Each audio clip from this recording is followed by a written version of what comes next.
আল্লাহ, তোমার রহমতের সামনে আমার গুনার তো কোনো অস্তিত্ব নাই মওলা।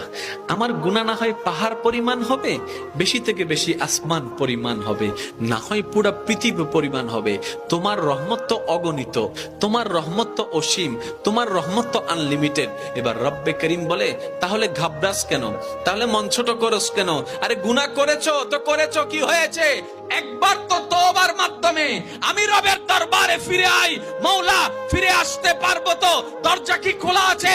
রব্বে করিম বলে, মরণের আগ পর্যন্ত, কিয়ামতের আগ পর্যন্ত, সূর্য পশ্চিম আকাশে ওঠার আগ পর্যন্ত দরজা খোলা আছে।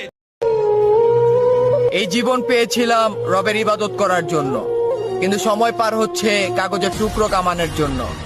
না কাফনে রয়েছে পকেট, না কবরে আছে আলমারি।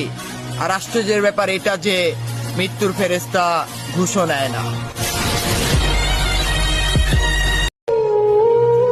এই জীবন পেয়েছিলাম রবের ইবাদত করার জন্য, কিন্তু সময় পার হচ্ছে কাগজের টুকরো কামানোর জন্য। না কাফনে রয়েছে পকেট, না কবরে আছে আলমারি। আর আশ্চর্যের ব্যাপার এটা যে মৃত্যুর ফেরেশতা ঘুষও নেয় না।